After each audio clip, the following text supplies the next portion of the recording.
Olá, bem-vindos a mais um vídeo aqui no Rede Poderosa. E vocês estão vendo que hoje eu tô de novo naquele meu cantinho diferente. E é porque eu quero fazer mais um vlog. E a minha ideia hoje, na verdade é um vlog de alguns dias, mas a minha ideia é que eu leia um livro do começo ao fim em um dia útil de trabalho. Então, para contextualizar vocês um pouco, né? Eu sempre fui do time carrega um livro para onde você vai. Então, eu trabalho há mais de 20 anos e eu sempre saía de casa de manhã, levava dois livros, eu ia lendo no caminho quando dava, normalmente no ônibus. E eu também gostava muito de ler na hora do almoço.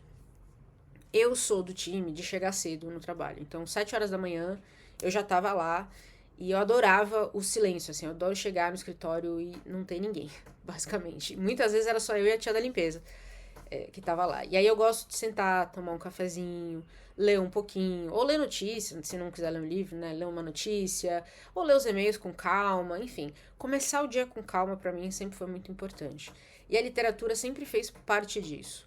Na hora do almoço, como eu também chego cedo, eu costumo almoçar mais cedo. E eu almoço rapidinho ali com o pessoal. E aí sempre também puxava um pouquinho, sentava de lado e, e li um pouquinho no tempo que eu tinha restante. Uma outra coisa importante pra mim da literatura é que muitas vezes me ajudava muito essa pausa de leitura no dia pra acalmar a cabeça, sabe? Se o dia tava muito tenso, se tinha muita coisa acontecendo, muita pressão, aquela coisa, aquela loucura do dia a dia, tirar um tempinho pra ler sempre foi uma coisa de aliviar a cabeça um pouco, sabe? Então eu sempre tive essa relação com a literatura. Então eu tenho há muitos anos já incorporado a literatura no meu dia a dia útil. Nem todo dia eu consigo ler e nem todo dia eu consigo ler o quanto eu quero. Mas eu tento, né?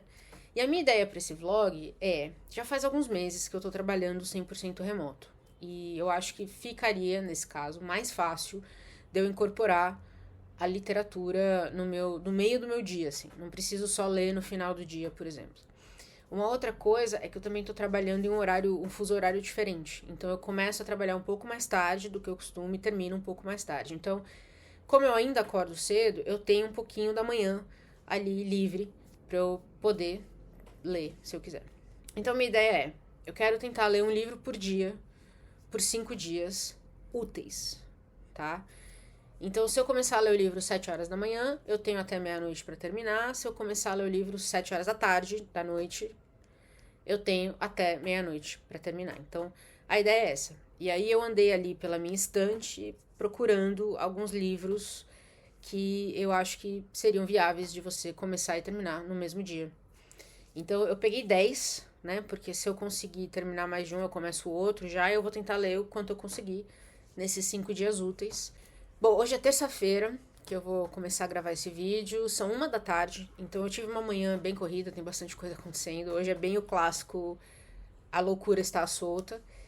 E eu vou, daqui a pouco já vai pra minha hora de almoço, então acho que eu vou conseguir ler um pouquinho no almoço. Então eu vou mostrar pra vocês os livros que eu separei pra ler nesse vlog.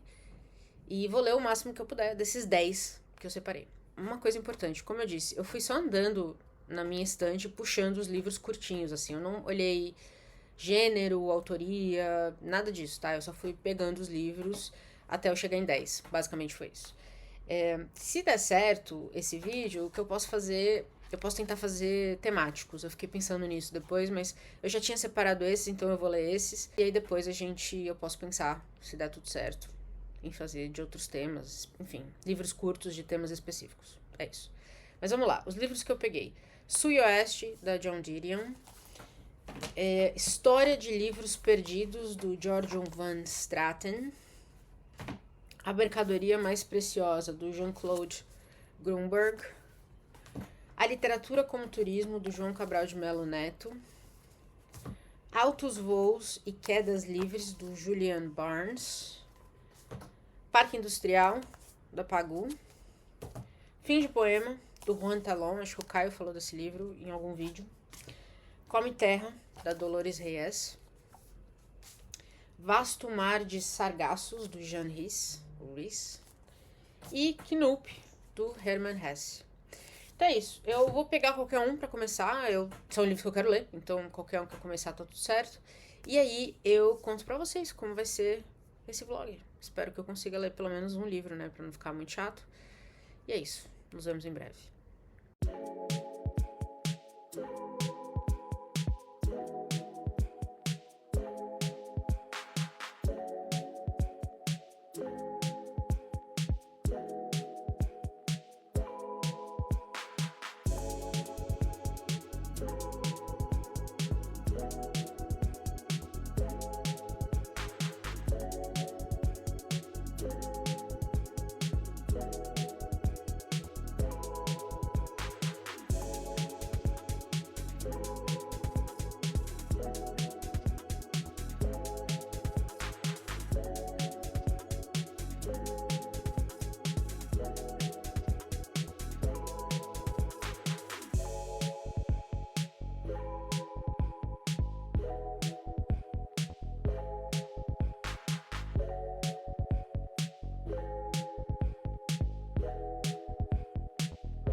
Bom, já são 2 e pouquinho, eu vou voltar aqui. Eu tive que parar algumas vezes durante a leitura para resolver algumas coisas urgentes, mas é o seguinte, o livro tem 111 páginas, eu comecei pelo Parque Industrial da Pagu e eu já li em torno de 35.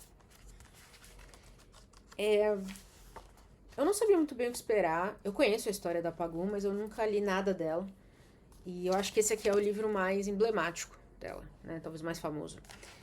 E na introdução, escrita pelo Geraldo Galvão Ferraz, eu acho que ele é da família, talvez um dos herdeiros, ele fala uma coisa que eu acho que está se comprovando, que é o romance de valor estético desigual, prejudicado pelo panfletarismo e talvez pela inexperiência vivencial da jovem de 21 anos que o escreveu, é, contudo, um caso singular no quadro do romance social dos anos 30.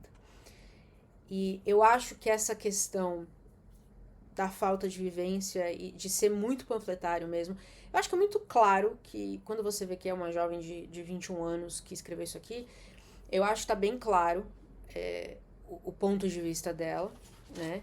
Mas falta um pouco de, não só de vivência, eu diria, mas talvez de experiência de escrita também. Algumas cenas a gente lê como... Parece uma peça de teatro, a forma como ela é escrita, porque ela simplesmente fala assim, no chão da fábrica, tal e tal conversa. Aí diálogos e diálogos e diálogos. Então quase que parece mesmo a cena de uma peça. Mas assim, ela fala muito sobre a questão, principalmente do chão de fábrica, né? Ela tá ali numa São Paulo que começa a se industrializar mais. O livro se passa numa fábrica no Brás, e ali em 1930. Então a gente tem várias forças na briga, não é só a força econômica, né? A gente também tem um país que tenta se industrializar, mas tem sérias dificuldades. E na questão, em São Paulo especificamente, a gente tem uma exploração terrível, que é o que ela aborda aqui, dos trabalhadores. Então, eles também começam a se organizar para tentar ter mais tempo, o que é muito curioso, né? Porque eu tô gravando esse vídeo, a gente tá no começo de junho, acabou de passar no governo ali, acho que no Senado, na Câmara, a 6x1, né? Para acabar com a 6x1. E aqui tem várias cenas em que as trabalhadoras comentam, inclusive, nós não temos tempo de conhecer os nossos filhos. Então ela fala assim: nós não podemos conhecer os nossos filhos. Saímos de casa às 6 horas da manhã, eles estão dormindo. Chegamos às 10 horas, eles estão dormindo. Não temos férias, não temos descanso dominical. Aqui era 7 por 0, tá? Então eles trabalhavam quando a fábrica chamava. E muita gente trabalhava à noite também. Então, basicamente, você pegava o que a fábrica te dava para poder ganhar algum dinheiro, apesar das pessoas viverem numa pobreza terrível, assim. Então, nem toda essa força de trabalho valia para ter uma vida digna. É um bom livro para ler nesse momento, né, de discussão da 6x1, que absolutamente precisa acabar. Mas eu acho que essa questão do tom panfletário me incomoda um pouco, porque eu acho que essa questão faz com que ela não desenvolva muito ou com muito mais profundidade a ideia, sabe? Então, ela tem algumas frases de impacto, por exemplo: na cidade, os teatros estão cheios, os palacetes gastam nas mesas fartas, as operárias trabalham 5 anos para ganhar o preço de um vestido burguês, precisam trabalhar a vida toda para comprar um berço. Isso tudo é tirado de nós, o nosso suor se transforma diariamente no champanhe que eles jogam fora. Então tem muitas frases de impacto no livro. Mas eu acho que o que falta, quando você só joga essas frases, é a gente conhecer os personagens. Então, por enquanto, eu sinto... Tudo bem, eu li 1/4 do livro, né? Falta ler mais. Mas, por enquanto, eu não sinto que a gente tá conhecendo ninguém especificamente. A gente tá só discutindo as ideias. O que não é necessariamente ruim. Eu só acho que aí ele fica muito, muito panfletário, realmente. E a gente acaba não tem uma discussão de ideias, né? Só tem aqui a ideia que você recebe, que é a ideia que ela quer que você conheça. Veremos, tá? Vou tentar ler hoje. Tô gostando do livro, apesar de tudo isso. E apesar de não ser muito, mesmo quando é do meu lado, eu não sou muito fã de literatura panfletária ou de mídia panfletária, mesmo quando eu concordo com as ideias. Eu acho que a gente tem, principalmente no romance, né? Acho que a gente pode desenvolver a conversa com um pouquinho mais de profundidade, sem ficar... Eu tenho a sensação de que um texto panfletário tá o tempo inteiro te dizendo o que pensar. E eu gosto quando a gente consegue ter uma conversa para além disso. Mas enfim, vou ler mais assim que eu terminar hoje. E aí conto pra vocês. Bom, são 6 horas, mais ou menos. Eu tô aqui para encerrar o dia de trabalho. Durante o dia, depois do almoço, à medida que eu tinha reuniões, aí eu tava esperando o pessoal entrar e eu li um pouquinho. Teve uma reunião que o pessoal atrasou 10 minutos, então eu consegui ler um pouquinho mais. Então, ó, tô mais ou menos na metade. Tô gostando. Eu ainda acho que ele é mais episódico do que eu gostaria, então a gente tem algumas histórias que são bem curtinhas, né? Então quase contos dentro da história como um todo. Ela tem ainda, né, as frases marcantes, a entrega clara, e não tem muito espaço para interpretação, né? Então é o que ela coloca aqui. Tem um tom também muito forte de depravação sexual. É muito curioso. Semana passada, eu acho que quando saiu esse vídeo aqui, o vídeo anterior, foi o do baile. Ou vai ser o do baile. E aí, a gente fala ali naquele vídeo sobre o quadrinho do Jodorowsky, que é o Borgia. E ali a gente também fala sobre a corrupção econômica que vem junto com uma depravação moral. E eu acho que ela explora um pouco isso aqui também, sabe? Porque tem várias histórias dos filhos ricos, os jovens ricos, irem para esses bairros mais simples. O Brás aqui é o centro de tudo, mas não só, para pegar as meninas, nem que seja por uma noite só, né? Então eles querem se aproveitar dessas mulheres com quem eles não vão casar, porque eles não podem casar, porque elas são de uma classe completamente diferente, pra ter uma noite ali de diversão e abandoná-las. E uma delas, inclusive, engravida, e a gente acompanha o processo dela engravidar, a criança nasce morta e ela é presa. É bem pesado, tá? E tem algumas cenas bem, bem pesadas mesmo. Essa moça achando que ele ia assumir a criança, ele dá 100 paus, que é o que ela, né, a forma como os jovens chamavam dinheiro, e desaparece. E ela acaba se tornando prostituta para conseguir bancar qualquer coisa para essa criança. Ela dá a entender que esse era um caminho, de certa forma, comum para algumas mulheres mais simples que eram assediadas ou que eram usadas por esses jovens ricos. O que é uma metáfora muito boa para o capitalismo em si, não é mesmo? que a forma como o capitalismo nos destrói, muitas vezes faz com que a gente tenha que aceitar qualquer tipo de emprego para que as contas sejam pagas, para que a gente possa sobreviver. Então, eu acho que a gente tem uma... Ela cria aqui, apesar da gente não estar entrando muito nessa questão filosófica da coisa, porque, como eu disse, ela é muito taxativa. O que ela quer falar, ela fala. Ela não deixa muito espaço para interpretação, mas eu acho que a gente pode extrapolar um pouco isso dentro do que a gente sabe que era, né, a opinião da Pagou. E eu acho que essa metáfora do capitalismo como essa força destruidora de corpos e de almas é bem razoável. É bem razoável. Então, tô na metade. Eu vou encerrar o dia hoje aqui de trabalho, vou ler mais um pouco. E eu acho que eu consigo terminar esse hoje sim, tá?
Bom, são 7h30 e eu terminei Parque Industrial da Pagou. Gostei bastante. Tudo que eu falei se mantém. Essas impressões, primeiras impressões que eu tive, acho que se mantém. Mas eu acredito que é um livro que eu vou encontrar os artigos, eu vou encontrar alguém destrinchando isso aqui com muito mais profundidade do que nessa minha primeira leitura. Mas eu gostei, eu acho que ela passa muito claramente a mensagem dela. E às vezes até de forma um pouco cômica. Tem uma passagem aqui muito boa. Eles vão no cinema e eles vão assistir um filme russo. E um grupo de garotas sai lastimando alto os 10 tostões perdidos numa fita sem amor. As inconscientes que o proletariado carrega. Aturdidas pelo reflexo do regime burguês, pelo deslumbramento de toaletes que não podem ter, mas desejam. Dos automóveis de todas as cores, das raquetes e das praias, alimentadas pelo ópio imperialista das fitas americanas, escravas amarradas à ilusão capitalista. Ela escreveu em 33, mas eu acho que ela podia ter escrito em 2026. Eu acho que tem muita coisa aqui que a gente ainda consegue analisar hoje. E aqui ela fala especificamente de classe, então ela tem operários brancos, ela inclusive cita um operário loiro, ela tem mulheres brancas, mulheres negras, ela tem uma imigrante. Então, a questão aqui não é raça, a questão aqui não é gênero, ela tá falando de classe, da luta de classes, e ela foca nisso. E eu acho que esse é um trunfo do livro. Ela não tenta defender muita coisa ao mesmo tempo, não. Ela tem um foco muito específico aqui. Eu acho que é isso que faz o livro ter a potência que ele tem, apesar de tudo que eu comentei antes. Tendo dito isso, gostei bastante, e vou investigar mais de Pagou, hein? Eu sei que tem uma biografia dela. Não sei se é uma autobiografia, mas eu sei que tem uma biografia, eu vou procurar. E tem alguns outros romances que ela escreveu aqui, que eu também não conhecia. E eu vou... Autobiografia precoce. Tá escrito aqui. Então, é isso. Vou pesquisar mais, vou conhecer mais de Pagou. E também vou ler alguns artigos sobre esse livro. Acho que pro final de semana eu vou procurar e salvar. Eu acho que tem, assim, é um livro curtinho que ainda tem muito a dizer. E eu vou procurar os universitários que falaram o que eu quero ver. Então, é isso. Primeiro livrinho aqui do nosso vlog tá entregue. Bom dia, dia 2 aqui do meu vlog de um livro por dia útil. Hoje é quarta-feira, então dia útil normal. São 8 e pouquinho da manhã, 8h15. E eu já fiz algumas coisas da casa, já tomei um banho pra começar bem o dia. Tô com meu café fresquinho aqui. E já tô com o livro do dia, que vai ser esse aqui, Histórias de Livros Perdidos, do Giorgio Van Straten. Eu não tenho ideia sobre o que é esse livro. Eu não lembro como ele chegou na minha casa. Não sei se eu comprei, se eu ganhei, se eu troquei. Então a gente vai descobrir o que é. Bem curtinho, acho que dá pra eu ler hoje sim. Eu dei uma olhada já aqui nas coisas de trabalho, não tem nada muito urgente acontecendo. E eu vi que hoje eu não tenho nenhuma reunião por enquanto. Às vezes surge alguma coisa no meio do dia, mas normalmente um dia sem reuniões é muito bom, porque eu consigo dar conta de bastante coisa. E aí eu consigo, por exemplo, fazer um horário de almoço tranquilo e ter um tempinho também pra descansar a cabeça, vamos dizer assim. Então, a gente vai descobrir o que é esse livro, que eu tô muito curiosa, e eu vou contando pra vocês. E é isso, então nos falamos daqui a pouco.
Pois bem, são 1h30 quase, eu tô encerrando o meu horário de almoço, mas consegui ler bastante até de História dos Livros Perdidos, ó, já li mais da metade.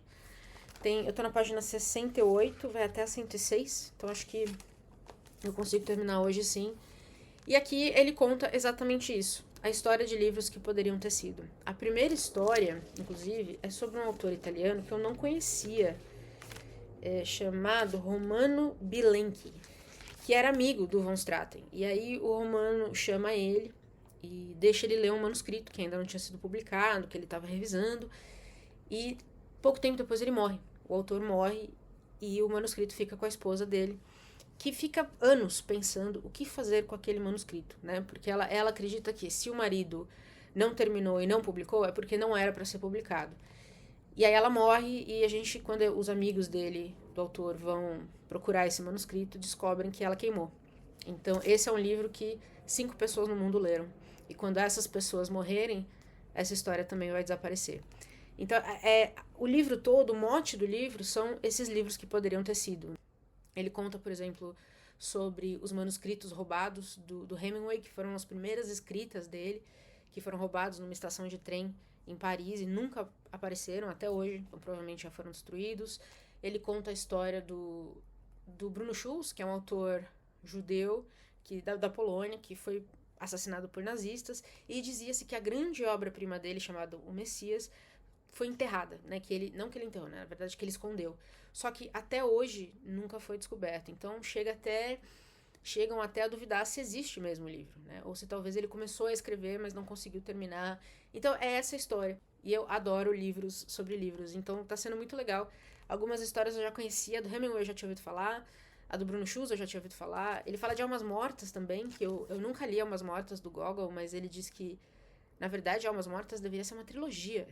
E o Gogol não terminou, e não só isso. A segunda parte, acho que a gente tem só 5 capítulos da segunda parte, ele queimou também. Ele destruiu. Então, o Van Straten trata também dessa questão da fragilidade da história, né? Da fragilidade do papel, dessa coisa de você materializar uma história num papel que é muito facilmente destruível, né? Então, é muito legal. Eu tô gostando, tá? Eu adoro, como eu disse, adoro livros sobre livros e eu tô animada para o resto, assim, para ver se são histórias que eu conheço ou não. Então, conto mais para vocês sobre esse até o final do dia, se tudo der certo. Pois bem, terminando o dia, um pouquinho mais tenso do que eu esperava, um pouquinho mais de doideira pra resolver, mas eu consegui terminar o Histórias do Livros Perdidos, do Van Straten. Eu fiz o que eu fiz ontem, né? Então, entre reuniões, entre algumas coisas, enquanto eu esperava alguém me responder alguma coisa, eu li um pouquinho, enfim. E é um livro rapidinho de ler, fácil. Então, foi até que tranquilo pra terminar. E é muito bom porque ele comenta sobre essas histórias, né? Os livros que poderiam ter sido, como eu comentei, os livros perdidos, os livros destruídos, os livros que a gente ouve que existem, mas ninguém sabe onde tá. A última história dele é sobre a Sylvia Plath, que aparentemente tem um livro, tem 100 páginas de um livro que ela não publicou. E o Ted Hughes disse que foi perdido, mas aí algumas pessoas dizem que essas páginas existem em algum lugar, enfim. Tem muita coisa que fica no ar. E, e aí, mas é uma conversa legal sobre quem, principalmente depois que o autor ou a autora não está mais aqui, quem decide o que acontece com esse material, né? Ele cita até o exemplo do Kafka, que eu acho que é o exemplo mais emblemático disso tudo, que antes de morrer deixou os livros, os manuscritos com um amigo e dizendo para destruir. O amigo dele, o Max, não destruiu e deixou com a amante que publicou. Então tem histórias muito boas sobre isso. É uma conversa muito boa sempre. E gostei do livro, achei bom. Como é da editora Unesp, eu acho que eu comprei numa feira. Acho que foi assim que ele chegou aqui comigo. Mas bonitinho, bom pra uma coisa assim de ler um dia. Eu acho que ler livros curtos é muito bom quando a gente tá precisando espairecer a cabeça, mas também quando a gente tá em ressaca literária, né? Já tive algumas e normalmente ler livros curtinhos, ler quadrinhos, é uma coisa que ajuda muito, porque começar e terminar o livro num dia dá um ânimo para você continuar lendo, né? Então, espero que esse vídeo também possa ser uma lista de recomendações sobre isso.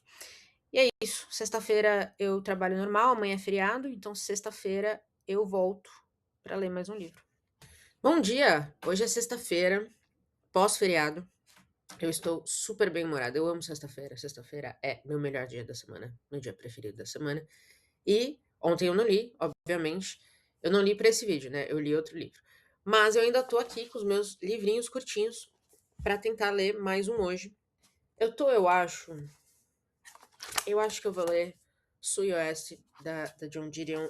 Faz tempo que eu não leio nada dela. Acho que uns ensaios hoje cairiam bem. Então é isso. Sexta-feira com John Didion. Já comecei o dia todo, além de passar meu cafezinho, já tô batendo roupa, já tô batendo máquina de lavar louça, já tá uma alegria.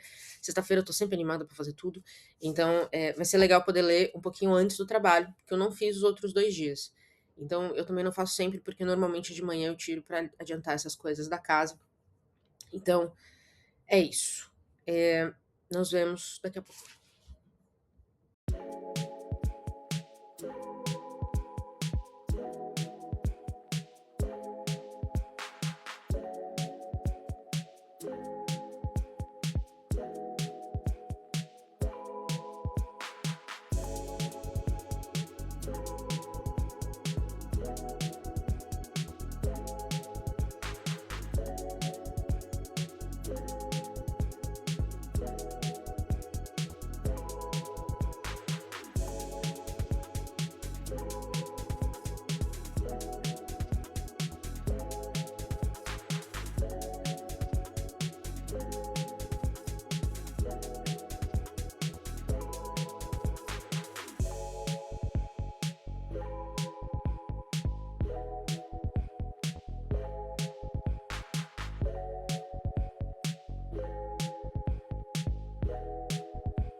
Pois bem, são 9h30. Eu já li em torno de 40 páginas de Sul e Oeste. Tô gostando bastante. 2 textos introdutórios muito bons, inclusive um da Naomi Jaffe, em 2016, então ali próximo da eleição do Trump. Esses textos, né, esse compilado é da década de 70, quando a Joan Didion foi passar um mês no Sul. Ela talvez fosse escrever um artigo, esse artigo nunca se materializou, então aqui a gente tem algumas notas dela sobre a viagem.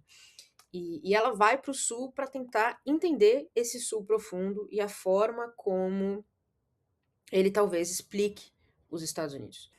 Eu tenho um vídeo aqui que eu falo sobre racismo no Sul Profundo. Eu falo de 3 livros que se passam ali na região. É uma região muito, muito emblemática da história dos Estados Unidos. E eu acho que é importante para a gente conhecer também, porque a gente tem muita similaridade com a história dessa região. E aí também a forma como essa parte dos Estados Unidos influencia na história deles hoje. Então eu acho que é algo é muito curioso fazer esse paralelo. Enfim, tô gostando do livro, como eu já esperava, e eu acho que eu consigo, tem 120 páginas, 120 e pouquinho páginas, eu acho que eu vou dar conta hoje sim. E mais importante do que isso, eu tenho vontade, eu fiquei com vontade de ler tudo hoje. Então, farei o que eu sempre faço, que é sempre que eu tiver uns minutinhos aqui, eu vou pegar e vou ler um pouquinho mais. Então, conto mais pra vocês sobre em breve. Bom, são 6 horas da tarde e tive que almoçar super rápido pra resolver coisas. Todo dia que eu começo o dia achando que hoje vai ser tranquilo, hoje vai, né? Sexta-feira, tá de boa. A casa cai, tudo acontece ao mesmo tempo, enfim, foi uma loucura. Almocei super rápido pra resolver coisa. E acho que eu finalmente consigo sextar. Tô morrendo de fome. Vou pedir uma pizza, porque hoje é sexta-feira. Hoje é dia de pizza. Então, é isso que teremos. E eu vou. Não li quase nada à tarde. Acho que eu consegui ler 5 páginas, se muito. Quando eu tive um minutinho aqui, mas não muito mais do que isso. Então agora eu vou encerrar aqui e vou ler, né? A ideia é que, lembrem, se eu começo 7 horas da manhã, eu tenho até meia-noite do dia para ler. Se eu começo 7 horas da tarde, eu tenho até a mesma meia-noite. Então, vou encerrar agora às 6 horas e vou focar na leitura e a gente conversa daqui a pouco.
Pois bem, são 20 para as 9 e eu li acho que mais umas 20 páginas, mais ou menos. Eu tô na página 77. Então ainda falta meio livro. Não sei, não sei. Eu tô tão cansada mentalmente que eu já li a mesma frase 3 vezes, assim. Porque é muito doido, né? Às vezes tem dias que dá pra ler 200 páginas em um dia. Tranquilamente, vai que é uma beleza. E isso pode ser o livro e pode ser o leitor. E tem dia que 10 páginas não vão. E isso pode ser o livro, que é muito denso, difícil, você tem que ir parando. E pode ser o leitor que tá naquele momento exausto. Então, hoje eu posso dizer que o problema sou eu, porque o livro é muito gostoso de ler, na verdade. Ela tá passando pelas cidades e ela tem as anotações. Na verdade, isso aqui é um compilado de anotações, eu não sei se eu comentei já. Então, ela tem. É meio episódico, né? Ela tá numa cidade, ela conversa com uma pessoa, ela vai num evento, aí ela conta como foi. Então, não são análises muito profundas sobre aquela cidade, apesar de, às vezes, a gente ter algumas coisas que eu acho que são muito boas, assim.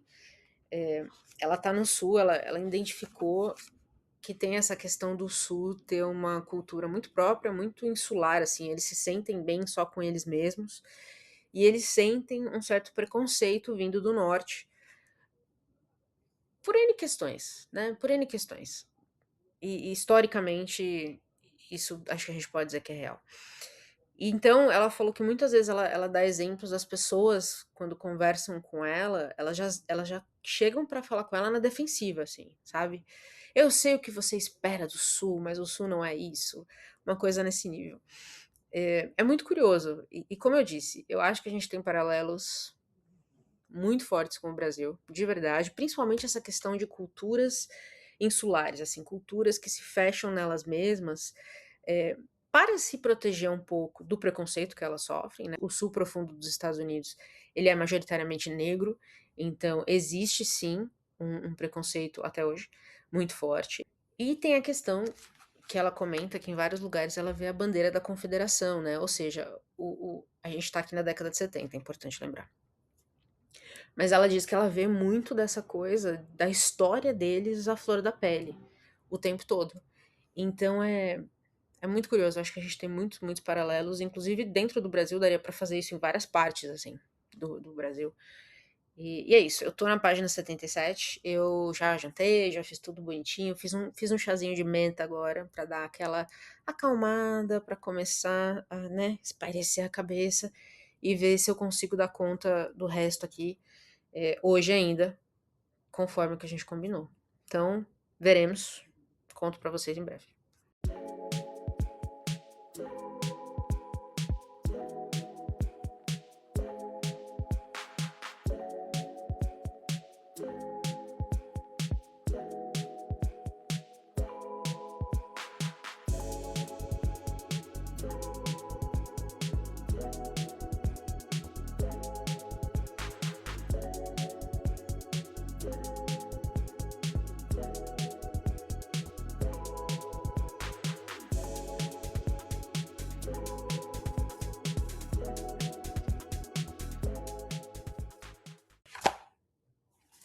Terminei, Sul e Oeste, da Didion, são quase 10 horas, então 5 para as 10. Terminei com um horário bom e gostei muito, muito mesmo. No final do livro tem algumas páginas que ela dedica à Califórnia, porque ela vai para Nova York, não, mentira, ela vai para São Francisco cobrir o julgamento da Patricia Hearst, e ela também ali pensa talvez em escrever alguma história, alguma coisa, acaba que também não sai nada disso. Mas ela também tem alguns pensamentos sobre a Califórnia. E eu acho que no final ela coloca uma citação de Sivan Woodward, que eu acho que resume muito bem tudo isso que eu falei aqui. Todo grupo de qualquer tamanho, com consciência de si mesmo, inventa mitos sobre o seu passado, sobre suas origens, sua missão, sua retidão, sua benevolência e sua superioridade em geral. É isso. Muito bom, gostei muito. Acho que ela tem observações excelentes sobre o Sul. Eu adoraria ter lido essa matéria que ela pensou em escrever sobre o Sul dos Estados Unidos. Acho que teria sido uma das grandes matérias americanas, assim. Ela tem muita caneta para isso, então teria sido incrível. Mas é isso, tá entregue o terceiro livro aí do meu desafio. E hoje é sexta-feira, então volto semana que vem para mais 2, pelo menos. Eu vou tentar pelo menos 5. E é isso. Torçam por mim e a gente se fala em breve. Bom dia, tô de volta, fanha, porque eu tô gripadíssima. Mas eu quero tentar gravar hoje, porque hoje é terça-feira, dia útil, então tá dentro do que a gente combinou. Tamo aí à base de remédio, vai ser o dia todo assim, mas a vida continua, né? E é um dia útil, então eu vou trabalhar. Tô lavando roupa também, a vida segue, né? E inclusive um beijo aí pra quem criou o Naldecon, dia e noite, principalmente noite, porque noite é maravilhoso. Espero que vocês tenham ganhado aí o Nobel dos remédios, que vale demais. Então tô aqui com os livrinhos que eu separei, e eu acho que eu vou ler esse aqui, que é A Mercadoria Mais Preciosa, do Jean-Claude Grunberg. E eu tô pensando nesse aqui porque eu acho que ele é bem curtinho, talvez mais curto que os que eu já li até agora, que eu li em torno, tinha o quê? Umas 100 páginas, né, os que eu li até agora. Esse aqui tem 75. E eu já comentei, né, que eu sou uma leitora um pouco lenta, mas hoje eu tô me sentindo mais lenta ainda, porque eu tô bem, sabe, tô bem quase parando aqui. Mas eu vou tentar. Então eu vou tentar ler esse aqui, e aí eu vou, agora são 7h30, então eu vou contando pra vocês também como é que a gente caminha nesse dia maravilhoso pra ler mais um livro.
Pois bem, são 11h30. Eu almocei um pouquinho mais cedo porque eu vou ter reunião meio-dia, 1h, então eu vou ficar aí umas 2 horas e pouco em reunião, então já antecipei até para eu poder tomar meus remédios. E eu terminei a mercadoria mais preciosa. É bem bonitinho o livro, é um conto, eu acho, né, que a gente pode dizer. Dizer aqui que é uma fábula, não sei se eu chamaria bem de fábula, mas a história começa com uma lenhadora e um lenhador, um casal, que eles moram no meio do nada, no meio de uma não sei, um bosque, talvez. E aí, no meio desse bosque, passa uma linha de trem. E a única coisa que essa lenhadora tem na vida, eles são muito pobres mesmo. E o marido vai todo dia trabalhar fora de casa, ela fica sozinha e ela queria uma criança, ela queria um filho, mas ela já tá muito velha, ela não tem como engravidar agora e eles são incrivelmente pobres. Então, o lazer dela, o passatempo dela é acompanhar esse trem. E ela não sabe o que tem dentro do trem, mas o que ela sabe é que às vezes lá de dentro jogam papeizinhos ou caem papeizinhos que ela abre e ela não consegue ler, né? São ininteligíveis porque ela não sabe ler nem escrever. Então, mas ela guarda isso como um carinho, né? Que o trem, os deuses do trem, ela chama, tem com ela. E em dia, enquanto ela tá acompanhando o trem, alguém joga um embrulho de dentro do trem que cai na neve. E aí, quando ela corre até lá, é uma criança. Ela não sabe o que tem dentro dos trens, mas a gente sabe. Porque aqui estamos em 42 e no meio da guerra. Então a gente sabe que esses trens estão levando os judeus para os campos de concentração. E a gente acompanha também, lá dentro do trem, a história do pai tomando a decisão de pegar essa criança e jogar para fora do trem para tentar salvar a criança. Porque a mãe, a esposa dele, teve gêmeos, mas ela não tem leite. Então as crianças estavam morrendo de fome. E ele também diz que quando eles chegam no campo de concentração, mulheres e crianças são colocados na câmara de gás. Então só ele sobrevive. E ele sobrevive no campo com essa sementinha, essa essa ideia de que a filha dele também sobreviveu.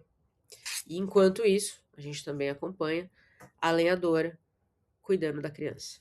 Então, assim, é um livro bonitinho, é um livro, eu acho que dá um tomzinho de esperança numa história terrível, de qualquer forma. E gostei de ter lido, acho que foi um bom livro para hoje, né? Um livro sobre superação, um livro de você manter a esperança quando parece muito difícil. E é isso, tá entregue mais um. Eu acho que eu volto a gravar quinta ou sexta, quando eu estiver me sentindo um pouco melhor. E aí eu consigo talvez ler até um livro um pouquinho maior, mas boa experiência até agora. Tô gostando. Então nos vemos para mais um livro em breve. Bom dia! Tô de volta aqui pra gente encerrar o nosso vlog. Hoje é sexta-feira, tá um dia horroroso. Eu tô me sentindo melhor, né? A voz ainda tá um pouquinho ruim, mas acho que de resto estamos caminhando pro lugar certo. Hoje eu tenho aqui, são 8 e pouquinho, então eu tenho mais ou menos 1 horinha até eu começar a trabalhar. Então eu vou tentar ler mais um livrinho, do começo ao fim, nesta sexta-feira de dia útil. E eu tô aqui com os livros que faltam, né? Já li 4. Eu tava pensando que eu queria ler uma coisa Talvez... Eu tenho esse aqui, ó, A Literatura como Turismo, do João Cabral de Melo Neto. São vários textos dele sobre lugares onde ele morou e a literatura. Então eu acho que eu tô numa vibe meio assim hoje. Então eu vou ler esse aqui, se eu espero que a luz aguente, né? Porque Enel e chuva é sempre uma questão. Mas enfim, vamos nesse. Vou contando pra vocês então ao longo do dia.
Bom, são 12:30, quase 1 hora.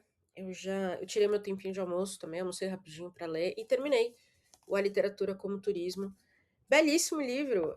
A filha do João Cabral de Melo é quem faz o interlúdio, vamos dizer assim. Então, ela conta um pouco da vida do pai e aí ela também escolheu alguns poemas para colocar aqui. E principalmente é sobre o tempo do João como diplomata, onde ele passou um grande tempo na Europa, né? Muito tempo na Europa, principalmente na Espanha, que era um país que ele gostava muito.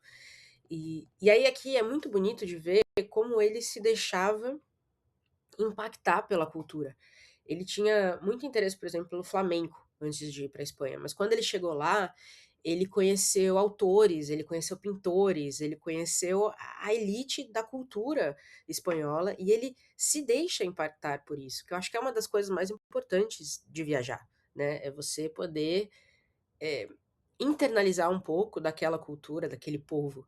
E ele fez isso muito bem e escreveu poemas inspirados nesses lugares todos em que ele esteve. Então, ele esteve em vários países da Europa como diplomata, na África, em Honduras, e todos eles rendeu pelo menos um, dois, três poemas em que ele conta sobre a cultura local que ele viu e como isso o inspirou.